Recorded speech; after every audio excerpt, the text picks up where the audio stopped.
Kwa sababu kuna impunity, kamati kuu imefanya maamuzi mengine yafuatayo. Kamati kuu kwa mamlaka yake imewateua kukaimu wanachama wafuatao kushika nafasi za uongozi za chama kama ifuatavyo. Tunaenda mahakamani ku contest, lakini tumefanya uamuzi wa kuwakaimisha hawa viongozi waliokuwa kwenye nafasi hizi waendelee sasa, kwa sababu kamati kuu ina mamlaka hayo kama chombo cha kiutendaji cha baraza kuu kuwakaimisha kwa kipindi cha mwaka mmoja wafanye hiyo kazi. Kwa hiyo tumemteua ndugu John Mnyika kuwa kaimu katibu mkuu wa chama chetu, ndugu Mheshimiwa Amani Gorugwa kuwa naibu katibu mkuu wa chama upande wa bara. Tumemteua Mheshimiwa Wakili Ali Ibrahim Juma kuwa kaimu naibu katibu mkuu wa chama kwa upande wa Zanzibar.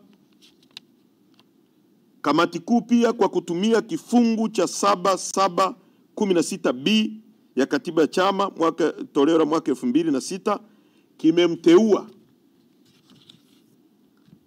ndugu CPA Tito Kitalika, CPA ya kweli, sio ya makara. Mkimsikia Tito Kitalika anazungumza, unaelewa kuna CPA ya ukweli iko Chadema, Certified Public Accounts. Lazima unapozungumza vitu reflect akili yako. Sasa unazungumza unasema una degree 3, akili ya darasa la kwanza, watu wanakushangaa. Sasa ukimsikiza Tito Kitalika anazungumza, unaona elimu, unaona busara, unaona uelekeo, unaona akili.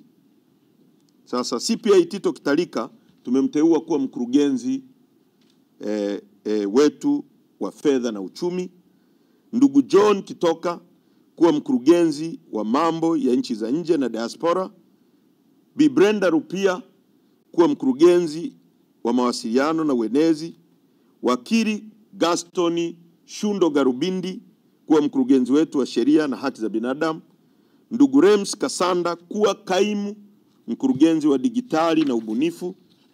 Aidha, kamati kuu katika kutafakari kwa kina imeazimia kuwa itaita baraza kuu la chama ndani ya siku 60 kuanzia tarehe taarifa hii inapotolewa kukamilisha kujaza nafasi za wajumbe wa bodi ya wadhamini kwa mujibu wa ibara ya 8.2 ya katiba ya chama toleo la mwaka 2016 na 2006 na katiba ya chama ya 2006 toleo la mwaka 2019, kusikiliza rufaa na kukamilisha mchakato wa uamuzi wa wajumbe 8 wa kamati kuu ya chama, kutafakari barua ya msajili. Tutakapoita baraza kuu litapitia tena, kwa sababu ni chombo cha juu zaidi ya baraza kuu, tutapitia barua na kujadili barua ya msajili ya tarehe 27 Mei, kufanywa tathmini ya operation ya no reforms no election, kwa sababu tutakuwa tumemaliza ziara ya nchi nzima na baraza kuu litakapokuja litatoa kauli ya mwisho ya chama chetu na mwelekeo tutakaochukua kama serikali itakuwa haijasikiliza. Kwa ndani ya siku 60 tutaita kamati kuu.